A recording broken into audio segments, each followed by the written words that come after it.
Well, big question right now, is the gold run losing steam? What does China's slowing mean for the precious metal? Let's bring in Richard O'Brien, CEO of Newmont Mining, to talk about it. So we've been talking, we spoke last in Davos in January, and then you called $2,000 gold a conservative bet. But now we have more strength to the global economy, and we've also got China slowing. So I'm wondering, do you think that's going to make a material impact on gold prices? I don't. I think in the short time, gold is going to continue to be volatile, but I think a loose Fed here, I think, is really indicative of what we're going to see around the world, including China, which is fund the economy through monetary expansion, which over time will continue to lead to gold prices going up. A stronger China has been good for gold, correct? Mm-hmm. For sure. And in January, you projected, to me, 8 to 10% growth in China this year. Now, most economists are saying we're going to see more like 7% growth. Those that are betting on a hard landing are saying 5% growth in China.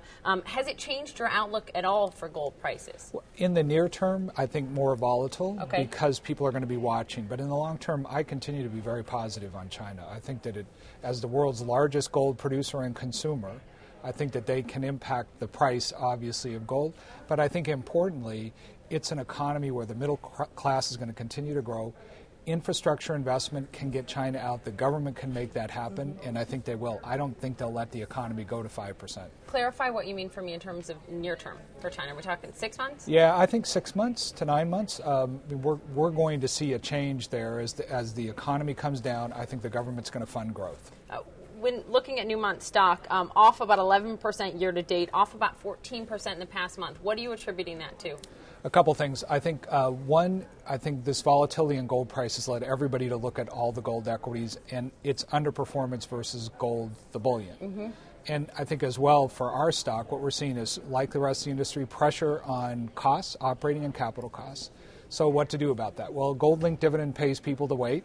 While gold prices go up, I believe they're going to, and I think our operating margins continue to expand, just as they have over the last 9 quarters.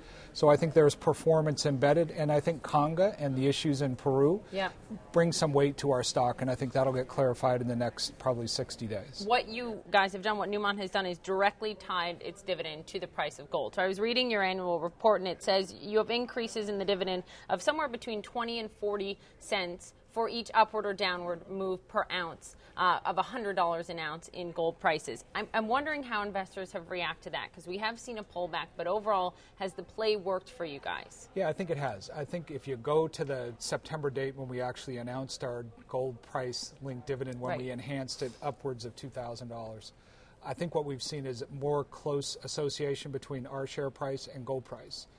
But I think importantly, what investors see is a commitment by management to return capital to shareholders, to look for economic returns, and to run the business differently than some of the other gold companies do. I think investors embrace that. Is there a fear of overproducing at this point with gold at these levels, because the margins are so strong that it makes it much more affordable for you guys to do so, but if you see a big drop-off, is it worth it? I think this is the issue with operating costs. We're seeing operating costs go up because we're all expanding pit size. We're reaching for grade that we might not otherwise find economical.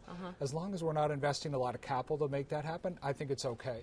I don't worry a lot about supply and demand in this market. It's only about 6% of the above-ground stocks. So above-ground stocks and perception and investment desire is what's really setting gold price. Currency, and I think central bankers show we're buying gold. We're not sellers of gold. I think that says gold sits in a good spot. And your call for gold in the next 12 months? $2,000. Nowhere above, nowhere below? I think that's we could see we're already seeing it, but, 1650 could be kind of a downside. But, $1,850, $1,900, even with today's run, I think we're in pretty good shape to see that still.